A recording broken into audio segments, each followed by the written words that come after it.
सो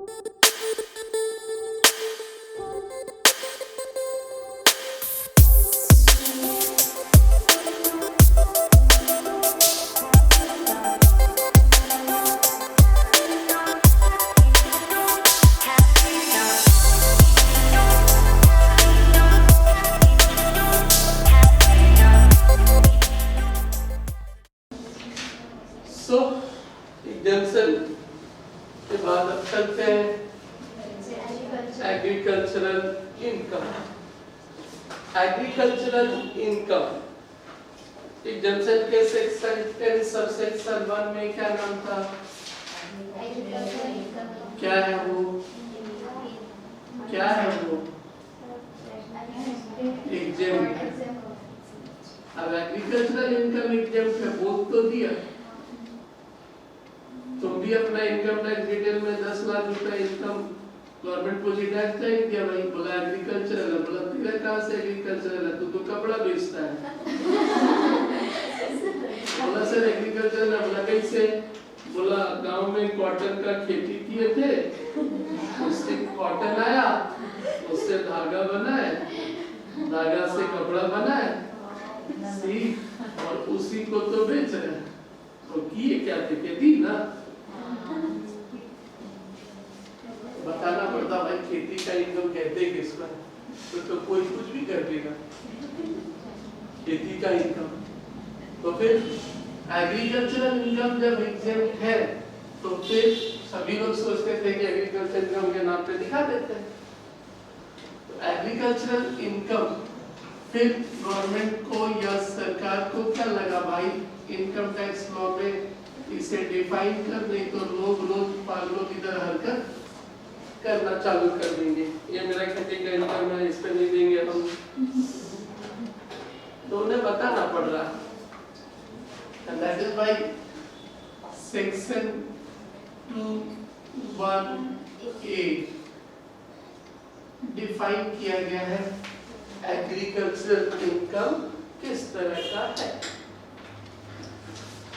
तो agricultural income में 3 point है कि 3 तरह के जो इनकम होंगे वो क्या होंगे?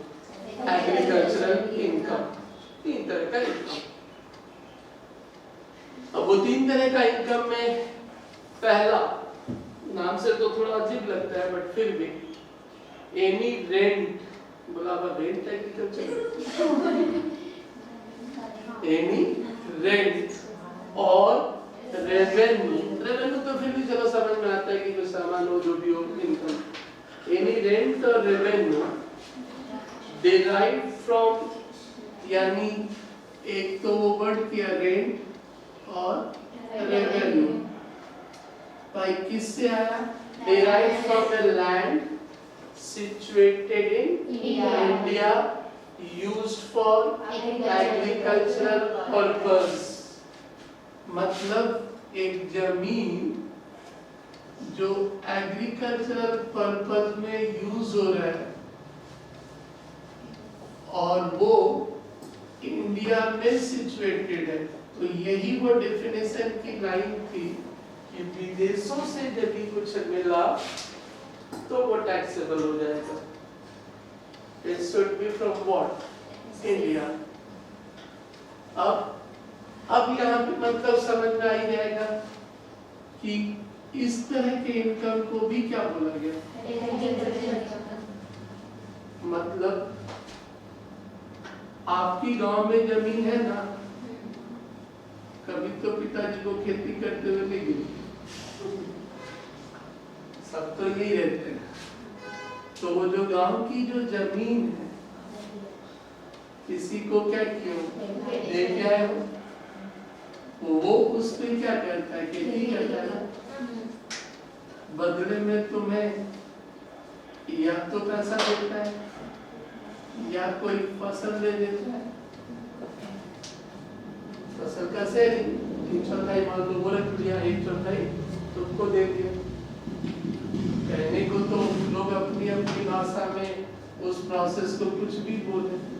अपने बिहार में भोजपुरी की भाषा में क्या बोलते हैं? बटैया भी क्या है।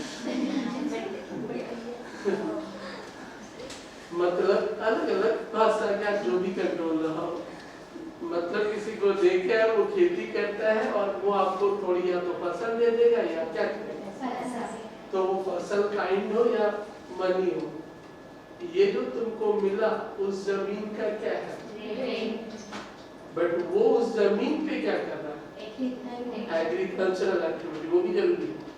अब वो उस जमीन पे कोई फैक्ट्री लगा दिया तो नहीं मिलेगा,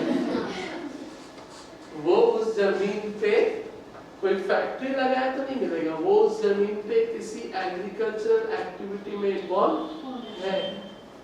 अब बात करेंगे एग्रीकल्चरल एक्टिविटी का मतलब क्या।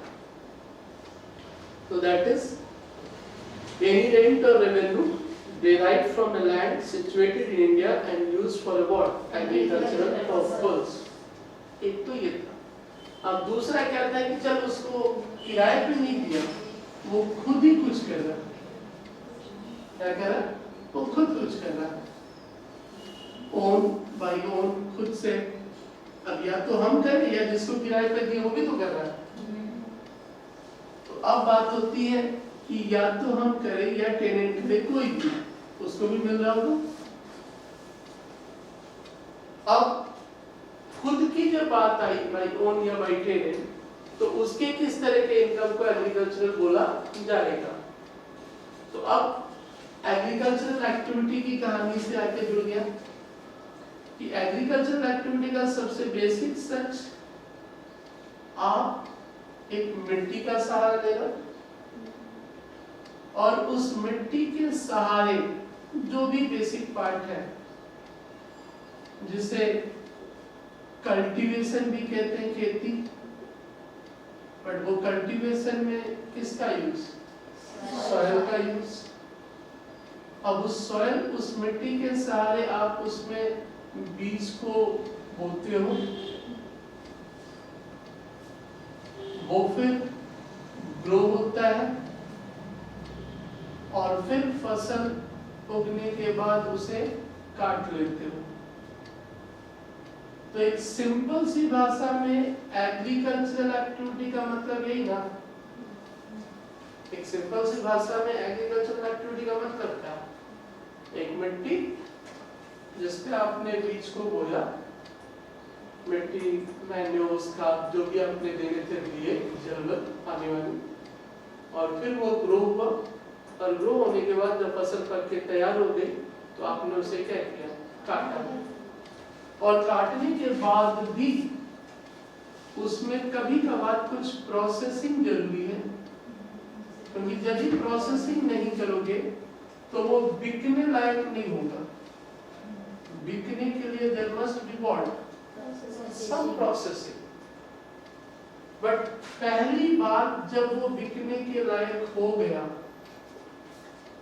तो वहां तक का जो भी इनकम है, that is called what, agricultural income. तो जब बात हम लोग कहते हैं एग्रीकल्चरल एक्टिविटी की, तो फंडामेंटल पार्ट यही रहा, क्योंकि एक नेचर का, या यहीं पे मैं अपनी भाषा में कहता हूँ कि भगवान का एक रोल है, एक छोटा सा सीड, एक छोटा सा सीड उस नेचर के हेल्प से, जहाँ हम इंसान भले ही उसमें मैन्योर या कुछ भी डाल दें, बट सहारा तो हम ले रहे हैं मिट्टी का, एक प्रोसेसिंग जो भी है, और वो फिर ग्रो होके उसे हम लोग उसे क्या कर रहे हैं, बेच रहे हैं। तो that is number B,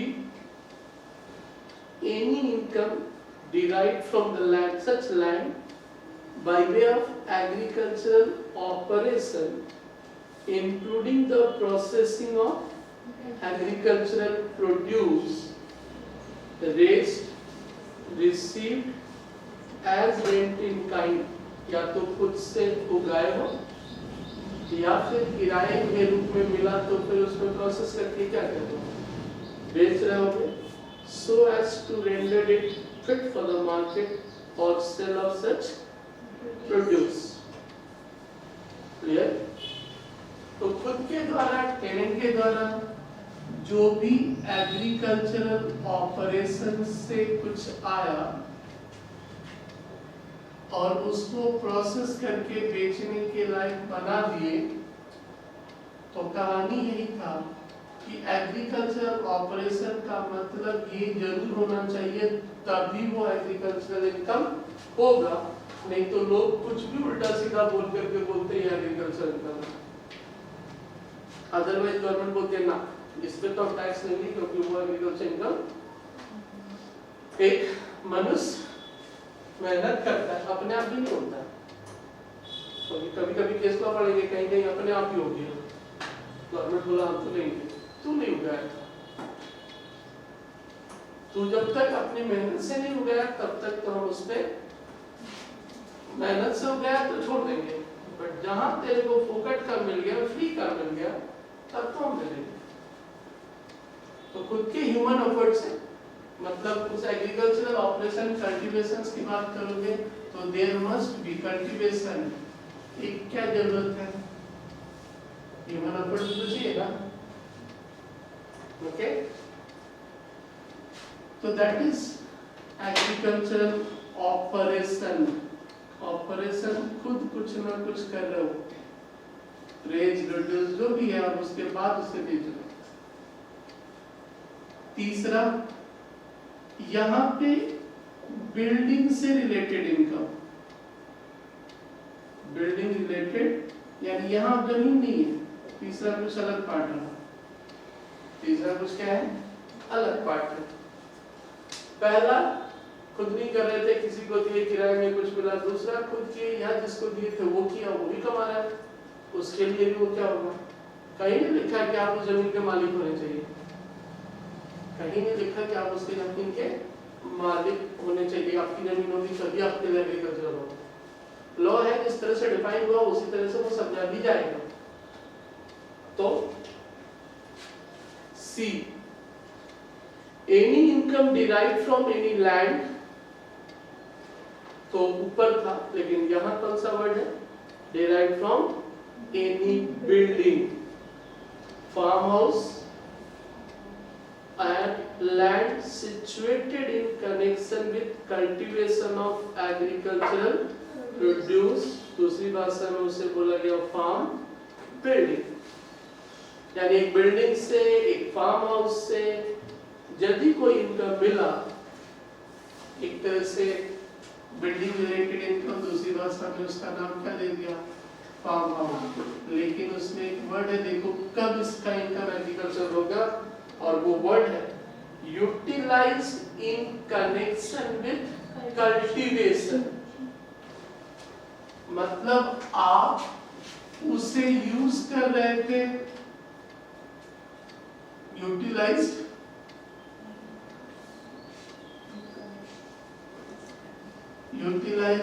in connection with, ये भी वर्ड है, क्योंकि आप यदि अपने उस कल्टीवेशन में यूज नहीं करो ना, तो फिर वो आपका बिल्डिंग वाला इनकम को वो नॉन एग्रीकल्चर लेके टैक्स कर देगा, नॉन एग्रीकल्चर लेके टैक्स कर देगा। तो अब जो बात थी कि फार्म हाउस, तो कैसा होगा, उस कल्टीवेशन से कनेक्शन कैसा होगा, खेती से रिलेटेड सारे मशीनरी उसमें रखे होंगे, खेती से रिलेटेड उसमें क्या रखा होगा, मशीनरी रखे होंगे, खेती में काम करने वाले जो सारे मजदूर होंगे उनको रखा होगा, उनको रहने का जगह देना पड़ेगा ना, खेती के सामान जो मैन्योर या फिर जो खाद या फिर जो सीड्स है उनको रखने का स्टोरेज भी तो चाहिए, तो बोला ये सब पता नहीं का क्या जरूरत है। यहाँ इनकम की बात क्या है, पढ़ेंगे इनकम फ्रॉम हाउस प्रॉपर्टी, एक घर के सिवा जो भी तुम्हारा, अभी तो 2 घर हो गया, एक 2 घर के सिवा जो भी तुम्हारा बाकी का घर होगा वो इनकम डिम टू रिसीव्ड में डाल के टैक्सेबल हो जाता है, deem to rate of. But खेती के सिलसिले में यदि 100 घर भी रखे हो और वहाँ सामान स्टोर कर रहे हो, लेबर रहना है, मशीनरी है, तो फिर उस तरह का कोई भी घर का इनकम क्या कहला जाएगा, एग्रीकल्चरल, और एग्रीकल्चरल रहा तो अपने आप में वो क्या है, एक घर। ऐसे 20 घर रखोगे तो 2 को छोड़कर 18 टैक्सेबल हो जाएगा, ऐसे 20 घर रखो खेती के सिलसिले में तो कुछ भी टैक्सेबल नहीं होगा। इसके लिए वो डिफाइन किया, बच्चों कंडीशन भी डाला नीचे, provided that the building is on or in the immediate vicinity of the land, जमीन के आसपास ही होना चाहिए जहाँ खेती करो। अब ये नहीं कि गाँव में खेती करो और यहाँ पे बोलो ना यहाँ पे हम उसको स्टोर करते हैं। Immediate vicinity of the land and utilized as a dwelling house or as a storehouse or as other out building, खुद रहता हो, वर्कर रहता हो, स्टोर करता हो, अदर आउट, एंड वो जो जमीन है जिस पे बिल्डिंग खड़ी है, the land either assessed to land revenue in India, अब ये लैंड रेवेन्यू का टैक्स सिर्फ राज्य सरकारों को ही लेने का अधिकार,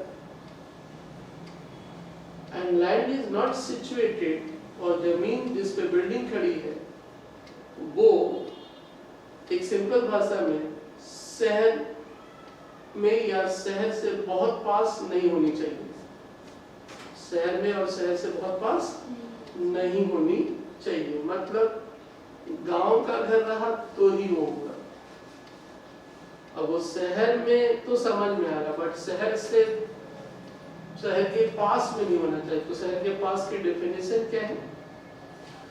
वो जमीन यदि किसी जगह की आबादी अर्बन 10,000 से लेके 1 लाख तक है, 10,000 से लेके 1 लाख तक है, तो विदिन 2 किलोमीटर वो जमीन नहीं होनी चाहिए, यानी 2 किलोमीटर के बाहर। मतलब मान लो यहाँ तक शहर है, शहर की बाउंड्री अर्बन, और जिसको हम लोग कहते हैं कि कहीं ना कहीं तो बाउंड्री होगी ना विलेज, तो यहाँ तक शहर, यहाँ से गांव। जैसे रेलवे नहीं, बेलूर स्टेशन, बेलूर स्टेशन का क्या है? इस पार क्या है? शहर है, उस पार क्या है? गांव है, क्योंकि पंचायत है ना उधर, पॉलीग्राम पंचायत। तो रेलवे लाइन की इस तरफ से है, उस तरफ गांव। ऐसा क्या है कि इस रेलवे लाइन को रास्ते को गुलाम गांव में आ गया और इधर क्या है? शहर में आ गया। ऐसी तो कोई बात नहीं है ना। तो फिर उसी में उस लैंड के बारे में भी क्या बोला जा रहा है कि वो जो लैंड जिस पे बिल्डिंग क्या है, अब यहाँ की आबादी मान लो 2 लाख है, इस पार की आबादी, तो क्या बोला? यहाँ से लेके लिमिट क्या है? 3, 2, 6 और 8। तो यदि आबादी 10,000 से 1 लाख के बीच में है, 10,000 से कितना? 1 लाख के बीच में है, तो बोलता भाई 2 किलोमीटर तक तो फिर शहर है, इधर भी 2 किलोमीटर तक क्या है? बोला फिर घर यहाँ, शहर नहीं है, मतलब घर यहाँ रहना चाहिए, वहां से 2 किलोमीटर के अंदर है। यहाँ से 6 किलोमीटर, यदि आबादी 2 लाख, मतलब 1 लाख से कितना? 10 लाख। और यदि आबादी 10 लाख के ऊपर है, तो बोला तब तो और दूर चलो भाई, तब तो और क्या चलो, 8 किलोमीटर, 8 किलोमीटर दूर होनी चाहिए। मतलब उस हिसाब से यदि घर है तो ही वो उस इनकम को क्या माना जाएगा? एग्रीकल्चर। तो वर्ड क्या रहा? The land is either assessed to land revenue in India and the land is not situated. Population according to the latest census available before the first day of the previous year. Limit of the urban agricultural land from the local limit of the municipality or a cantonment board. यानी land is not situated within 20 kilometer, sorry 2 kilometer, यानी 2 kilometre के अंदर situated नहीं होना चाहिए, यानी 2 के बाहर, 1 से 10 के बीच, 6 किलोमीटर के बाहर, और 10 लाख के ऊपर रहा तो 8 किलोमीटर के बाहर। तीन तरह के इनकम एग्रीकल्चर का।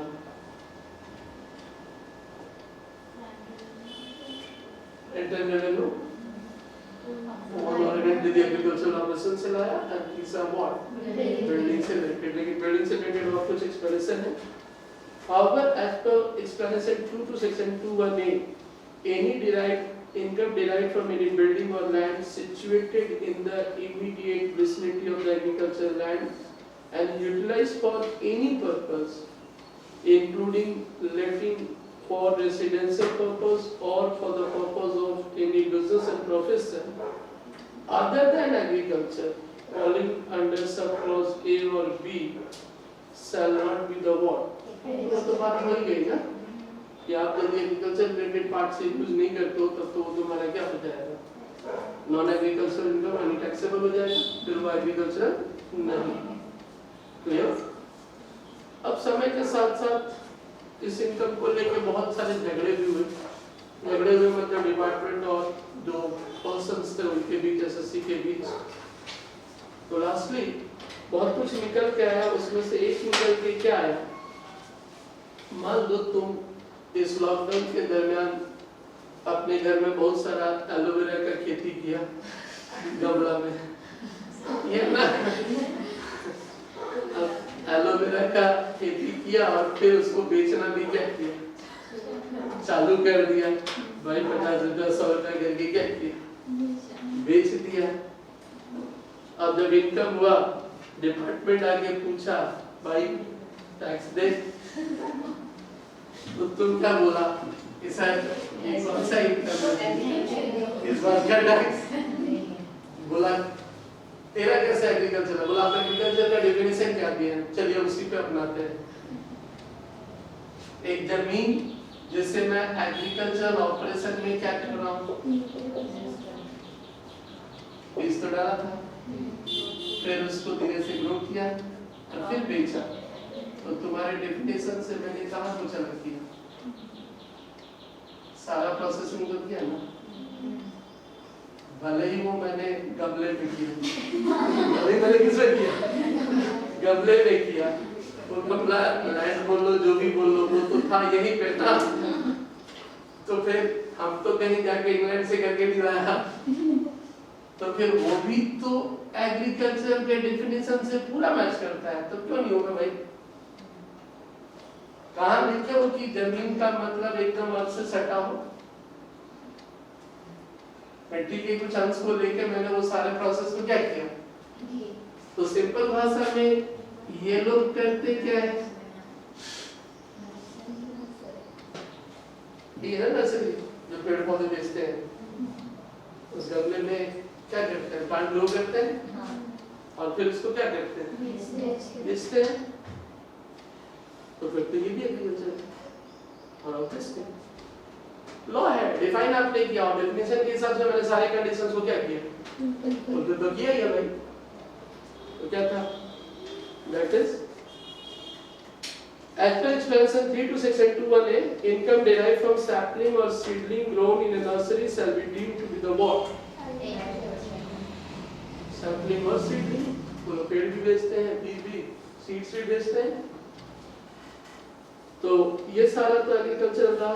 उसी डेफिनेशंस को नीचे छोटे से में डाल दिया, एनी रेंट और revenue from the land situated in India used for agricultural purpose, any income derived from such land by the agriculture or from the processing of agricultural produce and any income from farm building, उस definitions को बहुत simple से वे में define किया गया, लेकिन detailed definition ऊपर था, clear? अब इसी खेती के definition से, खेती मतलब agriculture income के definition से जो कुछ बातें आई,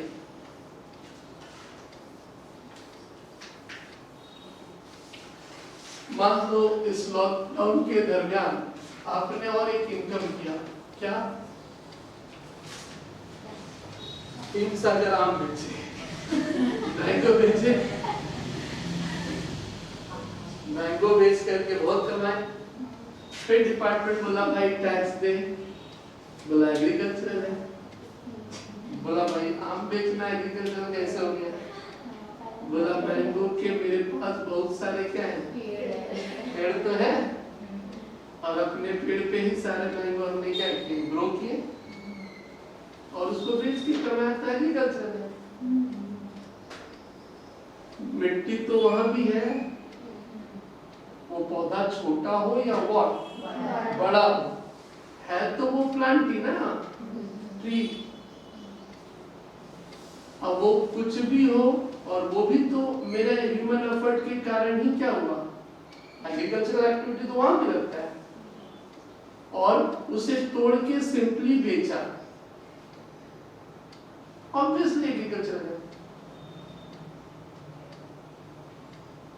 जनरलाइज मत करो, जब एक वर्ड डिफाइन हो गया ना तो अपने मन से उसे कभी जनरलाइज मत करना।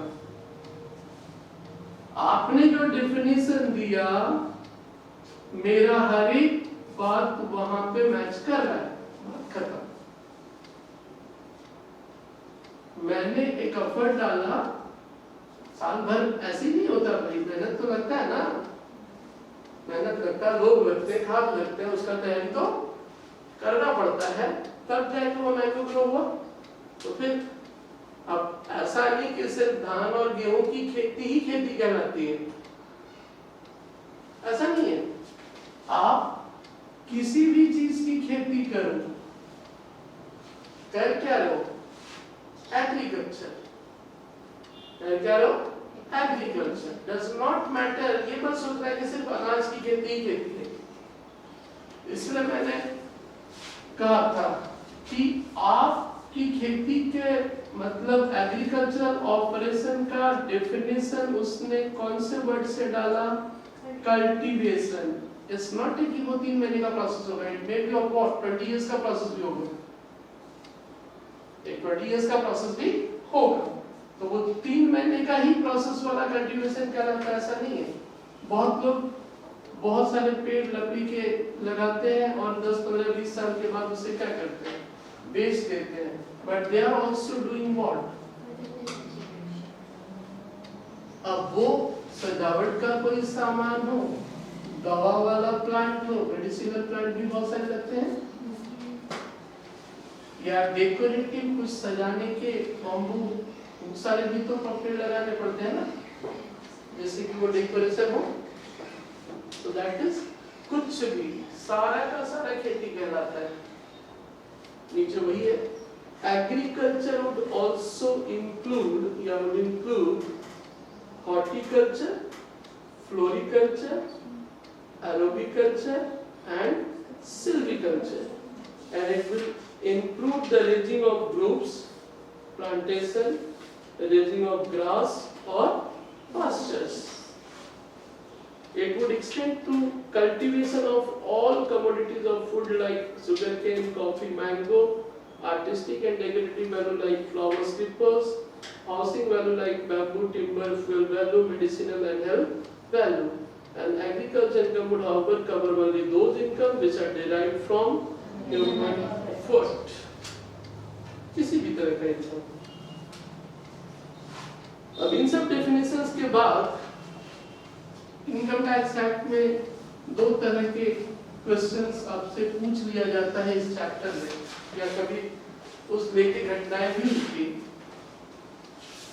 कुछ इनकम महसूस होता है कि एग्रीकल्चरल है, मैंने जैसे अभी कहा कि आप एक जनरल टर्म में डाल दिए, आप एक जनरल टर्म में डाल दिए ना, तो वो लगता है कि एग्रीकल्चरल है, बट वो सारे नहीं है, वो सारे नहीं है। बट कुछ इनकम नहीं लगता है, नॉट सीन एग्रीकल्चरल, वो सारे एग्रीकल्चरल नहीं है, बट दे आर एग्रीकल्चरल। कुछ इनकम देखने में लगता है कि एग्रीकल्चरल है लेकिन एग्रीकल्चरल नहीं है, और इस पे सवाल कुछ इसी तरह से पूछ दिया जाता है, केस लॉ के रेफरेंस को यदि देख लिए याद है तो, कि 5 इनकम बताओ जो देखने में लगता है एग्रीकल्चरल है बट एग्रीकल्चरल नहीं है। या वो 5 इनकम बताओ जो देखने में एग्रीकल्चरल नहीं लगता है बट एग्रीकल्चरल है। ऊपर का पहला बॉक्स एग्रीकल्चरल, और ये सब झगड़े की कहानी थी। इस केस में जो पर्सन था एसएससी वो बोलता था एग्रीकल्चरल, बट डिपार्टमेंट बोला क्या एग्रीकल्चर नहीं, और डिपार्टमेंट जीता। इस केस में डिपार्टमेंट बोलता है कि ये एग्रीकल्चर नहीं है, बट हम बोलते हैं क्या एग्रीकल्चर है। तो इसमें डिपार्टमेंट केस जीता है और इसमें कौन केस जीता है, एसएससी केस जीता है, एसएससी केस जीता है, और वही केस लॉ बन गए। एग्रीकल्चर लग रहा है बट तो एसएससी क्या बोला था मैं एग्रीकल्चरल है, बट डिपार्टमेंट क्या बोला एग्रीकल्चरल, और केस में जीता कौन डिपार्टमेंट। इस केस में झगड़ा तो हुआ बट डिपार्टमेंट हारा ना, बिकॉज हमारे फेवर में है एग्रीकल्चरल है तो मेरे को टैक्स देने की जरूरत नहीं है। तो डिपार्टमेंट में बोलना चाह रहा था कि क्या है एग्रीकल्चरल है, तो क्लियर है सीम्ड प्रतीत होता है एग्रीकल्चरल बट नहीं, यानी हम हार गए थे और डिपार्टमेंट जीत गया। नॉट सीम्ड, ठीक है, बट रियल में वो क्या है हम जीते गए। गवर्नमेंट तो उल्टा नहीं केस करने वाली है ना, तुमको जिताने के लिए केस करे, ऐसा तो होने वाला ऊपरी तौर पे लगता है कि वो एग्रीकल्चर नहीं है, बट हमने कहा था ना एग्रीकल्चर है और डिपार्टमेंट है। चलिए पहला income from lease of land for grazing of cattle required for agricultural purpose. तो पहले तो सोचना है कि यार ये कहानी क्या है, उस लाइन का मतलब फील करो।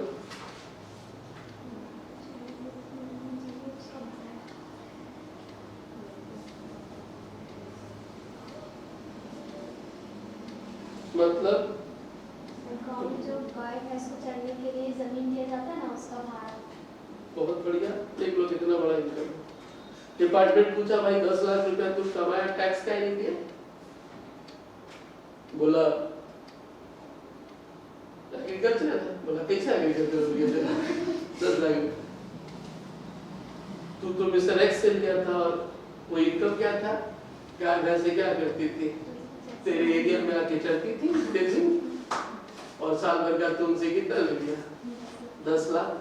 मदर डेयरी वाला बिजनेस होगा, हमारे डेयरी बिजनेस का, डेयरी बिजनेस की बहुत सारी गाय भैंस होगी, 200-500 तुम क्या बोला छोड़ दो मेरे खेतों में, साल भर चलेगी, साल भर का तुम मेरे को कितना देगा 10 लाख रुपया दे।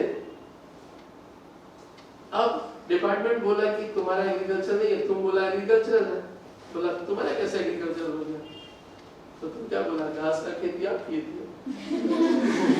घास का खेती किया कौन था, वहां पे जो बहुत सारा खेती इतना बड़ा जमीन मेरा था, वो तुमको क्या लग रहा 10 लाख रुपया मेरा मुंह देके दिया, किस बात कर दिया, वो मेरे खेतों में देखा होगा बहुत हरी हरी घासें हैं बड़ी है तो भाई चल देते हैं, मेरे को अपने गाय को चारा देना नहीं पड़ेगा, चारा कम खिलाना पड़ेगा, उससे ज्यादा ही मेरा बचेगा।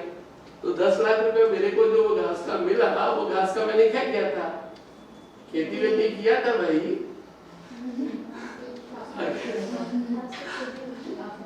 घास का खेती हमने आप या जो भी मेंटेन तो किए थे हम, उसमें से जहरीली घासों को हटाया, वो खा लेती गाय तो मर जाती थी ना।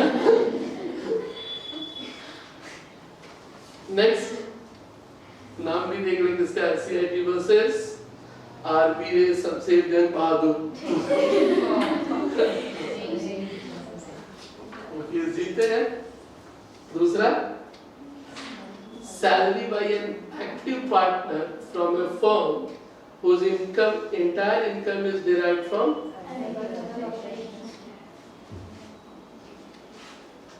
मान लो कि तुम दोनों बोले यार अभी पढ़ाई लिखाई करके कुछ होने से तो रहा आप दो लोगों ने एक पार्टनरशिप कर लिया, बोला चल यार पार्टनरशिप में बिजनेस करते हैं। बोला क्या करेगा यार, कोई धंधा चलेगा ही नहीं।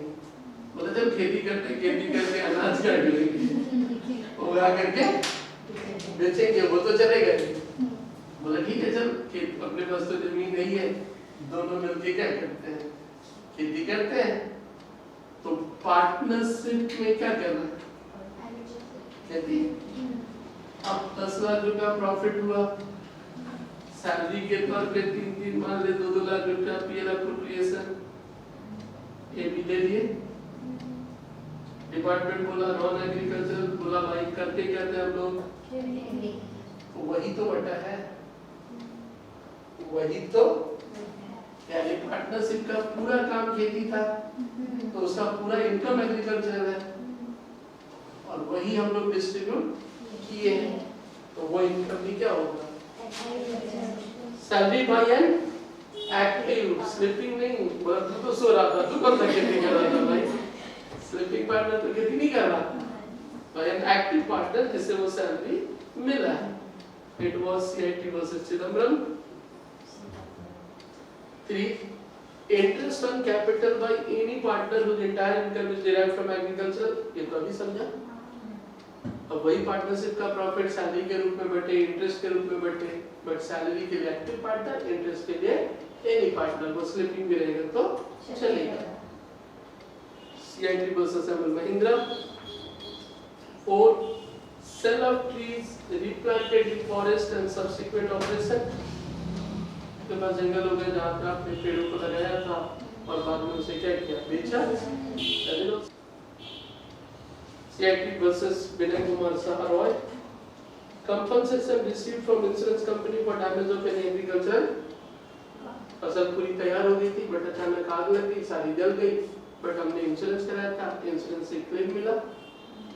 अब वो जो क्लेम मिला वो भी एग्रीकल्चर किस आधार पे, फसल नहीं जलती तो बेच के मिलता, फसल नहीं जलती तो बेच के मिलता, और वो जल गया तो इंश्योरेंस कंपनी देती। Sale of seeds derived on account of cultivation by the SSC, देखिए जो फसल आती है उसके सीड्स भी तो हम बेचते हैं, तो वो भी तो agriculture. Income from growing of flower and creepers and income from growing feed and commercial product like jute, cotton, jute की खेती हो, कॉटन की खेती हो, भले ही वो कॉमर्शियल प्रोडक्ट है तो खेती, तो दीज आर, यानी कभी बोले कि 5 एग्रीकल्चरल, जिसमें से 5 का नाम दे देना। नॉन एग्रीकल्चरल, जैसे पार्टनरशिप फर्म का इनकम पार्टनर के बीच बटा तो एग्रीकल्चर, लेकिन कंपनी का इनकम यदि एम्प्लॉय के बीच बटे या शेयर होल्डर के बीच बटे तो एग्रीकल्चर नहीं होगा, क्योंकि कंपनी का सेपरेट लीगल स्टेटस है। Dividend from a company whose entire income is derived from agriculture, no, जैसे मैंने कहा कंपनी एक separate legal entity. Bacha Guzdar versus commissioner of income tax, CIT का पूरा नाम वही है। Second, interest on arrear of rent receivable in respect of agricultural, arrear of rent, मान ले जैसे पहले वाले थे, तुमने किराए पे जमीन दी थी, किराया था 10,000 महीना, 10,000 पर मंथ। अब वो अप्रैल का किराया नहीं दिया तो मई में तुमको किराया दिया, वो 10,000 रुपया इंटरेस्ट भी, तो ये तो एग्रीकल्चर नहीं है ना। एग्रीकल्चर कौन सा, rent, not interest on rent. Interest on area of rent receivable in respect of agricultural land, वो agriculture नहीं है। Income from sale of forestry, wild grass, fruit and flowers grown spontaneously and without human efforts. Mustafa Ali Khan versus CIT। तो मुस्तफा अली खान अपने return में income नहीं दिखाया, department पूछा भाई 50 लाख का इनकम का नहीं दिखाया? बोला वो तो सब हम पेड़ जंगल झाड़ बेच के कमाए। तो बोला तुम तो विदेश था 20 साल से, वो तो खुद ही हो गया, तू तो उसमें कुछ किया? अपने आप ही पेड़ पौधे उग गए थे, आया तो बेच दिया। बोला क्योंकि बात खेती में एक वर्ड था, खुद का एफर्ट भी होना चाहिए, और वो नहीं था, इसलिए तुम्हारा वो टैक्सेबल स्पॉन्टेनियसली खुद से हो जाता। और directors remuneration for an agriculture company, company के मामले में कंपनी तक एग्रीकल्चरल, बट उसके पीछे का कोई एग्रीकल्चरल नहीं होगा। Interest received by a money lender in form of agricultural produce, money lender loan देने वाले ने किसान से पैसा नहीं लेके फसल ले लिया और फसल को बेच करके बोला एग्रीकल्चर, बोला तेरा रेट तो नहीं, वो तेरे लिए क्या है इंटरेस्ट, और उसकी रेंट के रूप में मिलता तो फिर एग्रीकल्चर हो जाता, बट इंटरेस्ट के रूप में जो मिला। Next, income from supply of water for irrigation purpose. गांव में 1 घंटे का पानी का 100 रुपए 150 रुपए देते हैं खेतों में देने का, देते हैं ना? तो 1 घंटे का मान लो जो पैसा, अब वो पानी बेचता है खेतों को और उससे पैसा कमाता है, तो डिपार्टमेंट बोला ना मैं पानी बेचना तेरा एग्रीकल्चर नहीं हो गया। बोला ना सर हम खेती के लिए पानी दिया था, तो उससे खेती का डेफिनेशन में कहाँ लिखा भाई ऐसा कुछ? ऐसा कुछ तो कहीं लिखा ही नहीं डेफिनेशन में। तो उसने कहा कि income from supply of water for what irrigation. और ऐसे भी गांव की कहानी में देखे होंगे, जाते हो तो जहाँ मोटर चल गया नहाना चालू। Next, harvest crop on purchase land. जमीन खरीदे उस पे पहले से फसल खरीदी और फसल को बेच करके बोला एग्रीकल्चर, बोला भाई तू खेती नहीं किया था, तूने जमीन खरीदी थी और फसल ऑलरेडी पहले से ग्रो हो चुका था। श्रीरंगा विलास गनीम oil mills CIT versus New Ambadi State Limited, and any capital gain arising from transfer of agricultural land is not treated as revenue। आप अपनी जमीन को बेच करके जो कमाए हो वो एग्रीकल्चरल नहीं है। और कुछ लोग जबरदस्ती का 2 नंबर पॉइंट बोलते थे एग्रीकल्चर है क्या? Fishery, poultry farming, breeding of livestock, dairy farming, butter and चीज मेकिंग, ब्रिक मेकिंग। फिशरी मछली पालने को बोला मछली पालते हैं वो भी एग्रीकल्चर है। बोला भाई डेफिनेशन तो तुम देख नहीं लिखा ऐसा, डेफिनेशन तो तुम नहीं ऐसा लिखा नहीं। कुछ लोग बोलते थे ना गाय भैंस का दूध बेचना भी एग्रीकल्चर, बोला आप कहाँ लिखा भाई ऐसा डेफिनेशन में कि ये सब भी एग्रीकल्चरल है? ऐसा तो लिखा कुछ क्लियर है? इसलिए इस तरह का एक्टिविटी एग्रीकल्चर इनकम। और बात हम कर रहे थे नेचर का, तो कुछ लोग कोयले की खदान से कोयला निकाल करके बेच के बोले एग्रीकल्चर। बोले भाई माइन से कुछ निकाल के हमने माइन का कोई नाम नहीं दिया। एग्रीकल्चर का डेफिनेशन ही उसका बेस है। क्लियर? Agricultural income. तो कुछ क्वेश्चंस, क्वेश्चन नंबर 7 आ जाओ थोड़ा। 7 की जगह इसका उत्तर थोड़ा तो सब अलग अलग कुछ हुआ दिख रहा है।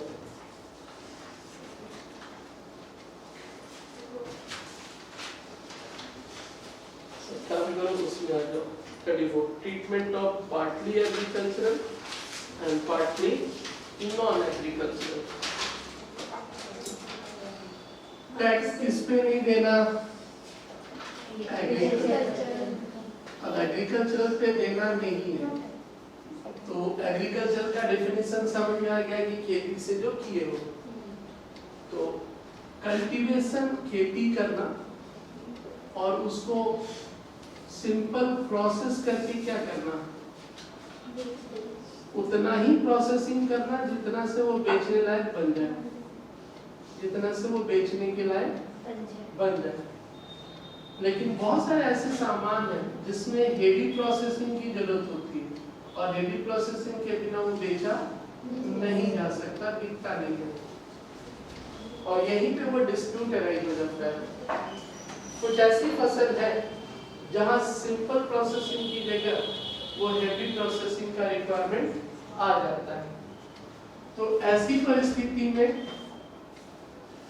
एक हेडेक हो जाता है, क्योंकि एक सिंपल भाषा में जैसे वो कॉटन वाला एग्जांपल लिए थे, कपास की खेती यानी कॉटन के पेड़ लगाए गए और कॉटन के पेड़ लगाने के बाद वो कॉटन तोड़ लिया गया और वो कॉटन मार्केट में बिकता है।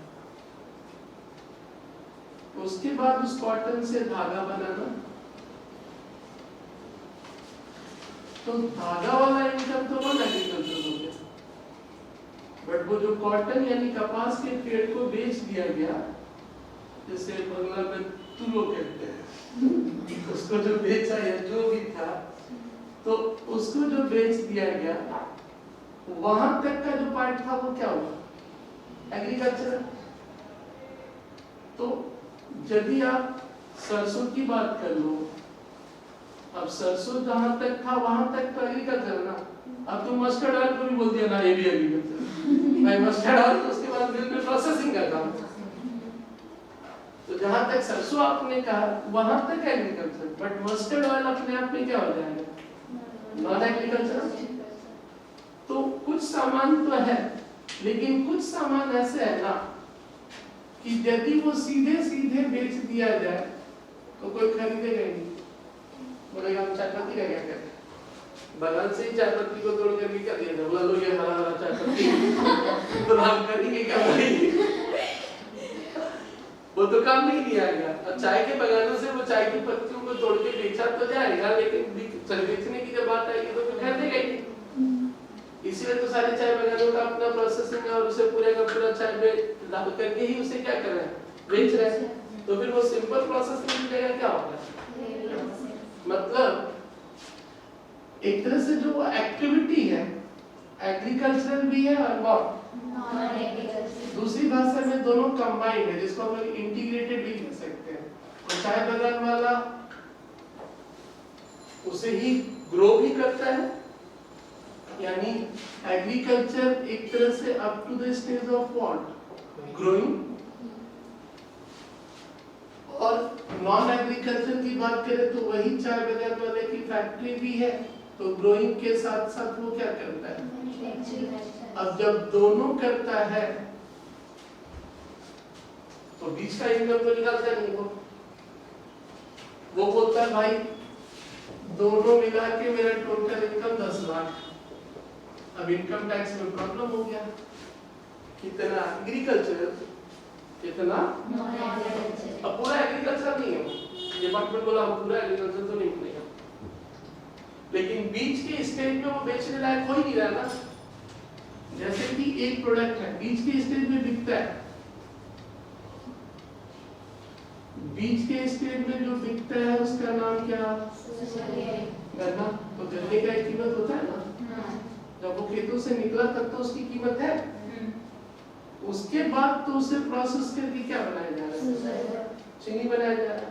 तो यहाँ तो समझ में आता है, यहाँ तक एग्रीकल्चर बात था, सरसों तक एग्रीकल्चर, मस्टर्ड ऑयल वाला नॉन एग्रीकल्चर। लेकिन वहां तो बीच में बिकता ही नहीं होगा, वो बीच में पूरा प्रोसेस होने के बाद ही बिकता है। तो ऐसे कुछ प्रोडक्ट है, वो चाय की बात कर लो, कॉफी की बात कर लो, और तीसरा है रबर। तीसरा है रबर। रबर का वो पेड़ जिसे हम लोग लैटेक्स कहते हैं, और फिर उससे रबर का बनना। तो ये 3 ऐसे बिजनेस है, जो लोग बेचते हैं वही लोग उसकी खेती भी करते हैं। जो लोग बेचते हैं ज्यादातर लोग वही लोग उसकी, हाँ कुछ लोग सिर्फ मैन्युफैक्चर करते हैं, वहां टेंशन नहीं, वहां तो नॉन एग्रीकल्चर, मतलब फैक्ट्री उनका है लेकिन खेती कोई दूसरा करता है। तो जिससे भी वो लोग खरीदते होंगे एक अमाउंट तो देते होंगे ना, तो वहां टेंशन क्या है? मान लो आप चाय का बागान रखते हो, लेकिन आपके पास फैक्ट्री नहीं है। अब आप चाय का बागान रखते हो, आपके पास फैक्ट्री नहीं है, और आप जो भी चाय ग्रो किए ए लिमिटेड को आप अपने चाय का बागान का सारा चाय का लीव्स बेच देते हो, उसे तोड़ देते उसको बेच देते हो। अब जब बेचते होगे तो ए लिमिटेड तुमको 5 लाख दिया ना, तो तुम्हारे लिए तो वो पूरा का पूरा क्या रहा, और चाय का ये जो ए लिमिटेड जितना बेचेगा जो कमाएगा उसके लिए क्या है, बिकॉज वो सिर्फ मैन्युफैक्चर है। ये जो टेंशन है वो किसके लिए, जो दोनों काम में इन्वॉल्व है, इंटीग्रेटेड उनके लिए, क्योंकि वो बीच में अपना इनकम निकालते। तो ऐसी सुविधा के लिए इनकम टैक्स ने क्या किया, रूल लिख दिया, बोला यार हेडेक से बचाओ, कौन इतना टेंशन लेगा। तो 3 रूल जो नंबरिंग है, 8 7 है कॉफी, सॉरी नंबर है 7 A और कॉफी है 7 B। इसमें इनकम टैक्स ने उसको कैसे कंफर्ट में डाला, इनकम टैक्स ने कंफर्ट में इस तरह डाला, बोला एक काम कर, टोटल इनकम बिना एग्री नॉन एग्री सोचे निकाल, बिना एग्री नॉन एग्री सोचे निकाल, और उसका सर्टेन परसेंटेज को एग्री बोल दे और सर्टेन परसेंटेज को क्या बोल दे, नॉन एग्री। अब जब ये बात आई तो फिर बात याद रखने की कोशिश करो, लोग क्या करते हैं, जो ज्यादा वाला हिस्सा है वो एग्री, जो ज्यादा वाला हिस्सा है वो एग्रीकल्चर, मतलब 60 ये तो बचेगा कौन सा 40, 60 ये तो बचा कौन सा 40। तो कॉफी में रबर में आ जाते हैं, रबर में 65 ज्यादा वाला एग्री, ठीक है। कॉफी 2 तरह का केस हो गया, नॉर्मल कॉफी ना स्पेशल कॉफी, नॉर्मल कॉफी या अब नॉर्मल कॉफी का मतलब कम प्रोसेसिंग, नॉर्मल कॉफी का मतलब क्या है, कम प्रोसेसिंग। तो जब कम प्रोसेसिंग है तो ज्यादा एग्री, और कम प्रोसेसिंग है तो, लेकिन उसमें ज्यादा प्रोसेस कर दिया तभी तो स्पेशल बना, ज्यादा प्रोसेस कर दिया तो क्या हुआ स्पेशल बन गया। तो फिर ज्यादा प्रोसेस कर दिया तो एग्री का, तो देखो क्या लिखा है, growing and manufacturing tea 60-40, growing and selling of rubber 65-35, sell of coffee 75-25, and sell of coffee grown, cured, roasted, grounded by the solar with or without mixing chicory। बहुत ज्यादा प्रोसेसिंग कर दिया तो फिर एग्री वाला पार्ट क्या हो गया, कम हो गया, नॉन एग्री वाला क्या हुआ, ज्यादा हो गया। तो ये परसेंटेज आपको याद रखना पड़ेगा, कॉफी के बारे में कुछ नहीं बोले तो नॉर्मल। जैसे कि नीचे एक सवाल है, miss Ranjita Bose 60 years old, compute her taxable income and tax payables for the assessment year 2021 and the following information. Growing and manufacturing tea 5,20,000, growing and manufacturing coffee 2 lakh, sell of coffee grown, cured, roasted and grounded by seller 3 lakh। तो तीनों वही है ना, integrated और growing and manufacturing दोनों है, ठीक है। तो ऐसी परिस्थिति में एग्री नॉन एग्री बांटना तो पड़ेगा ना, तो राइट हैंड साइड पे 2 कॉलम लेके लिखा, कॉफी कुछ नहीं बोला तो 75-25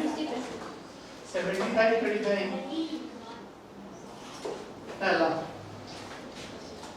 income from growing and manufacturing tea,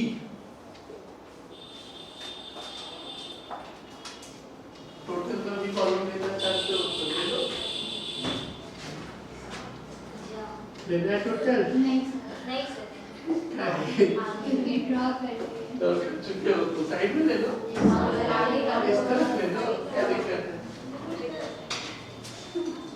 तो लगेगा आगे सवाल बनाते लगेगा। Income from growing and manufacturing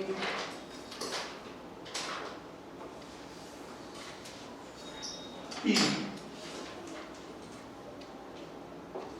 income from growing and manufacturing की कितना रुपया? 5 लाख। कौन सा ratio? 5 lakh 5 lakh 30 ratio 60:40।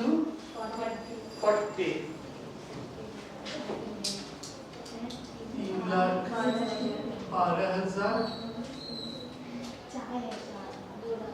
2,08,000 5,20,000।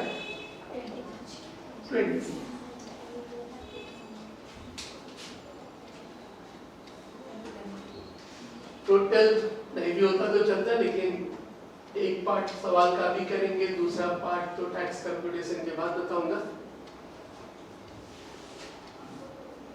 Income from growing and manufacturing T के बाद नेक्स्ट था नाम 2 लाख रुपया। Income from growing and manufacturing, second वाला टर्म्स था कॉफी। अब ऐसे तो कुछ नहीं बोला तो नॉर्मल कॉफी 2 लाख रुपए को 75/25 1,50,000 50 2 lakh. Clear? And lastly, income from sale of coffee grown, cured, roasted and ground. अब उसको रोस्ट भी कर रहा है, ग्राउंडेड भी कर रहा है। जाते हो तभी तो कॉफी पीने जाते हो ना, CCD कैफे कॉफी डे ले जाते हो, बोलो कौन देगा 200-300।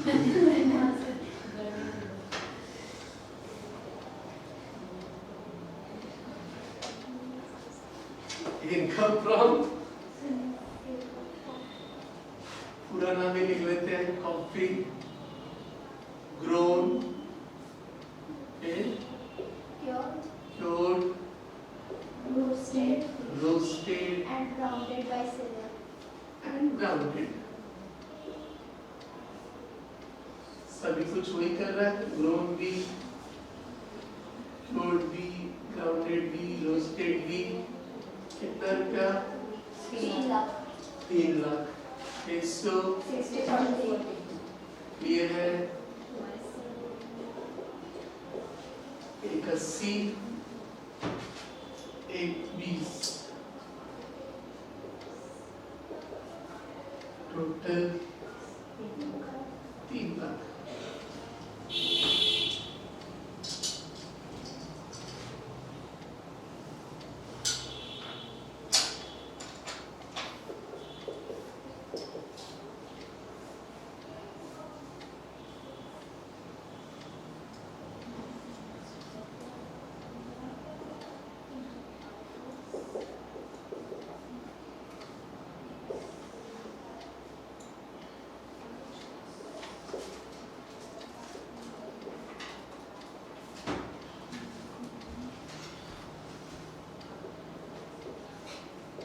इसका टैक्स क्या होगा, ये सब कहानी तो टैक्स पढ़ते पढ़ते बार बार दिमाग में आता ही है कि टैक्स कैलकुलेट कैसे करते हैं। तो बीच के चैप्टर को छोड़ के पहले मैं आपको एक टैक्स कैलकुलेशन सिखाने वाला हूँ नेक्स्ट चैप्टर, क्योंकि मन बार बार एक बार आता है।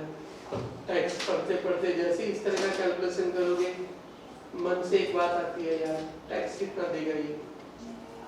और वो बार बार क्यूरियोसिटी को ही एक तरह से मैं चाहता हूँ कि खत्म करूँ। तो पहले मैं उस चैप्टर को करूँगा टैक्स कैलकुलेशन। तो ये चैप्टर थोड़ा सा पार्ट अभी भी अधूरा रहा, क्योंकि बाकी जो भी सवाल या जो भी हिस्सा है वो उस टैक्स की कैलकुलेशन से रिलेटेड है। नेक्स्ट क्लास से वही इम्पोर्टेंट पार्ट चालू करेंगे। आज के लिए इतना, लेकिन लास्ट में होमवर्क के तौर पे वो 3 सवाल जरूर कर लेना।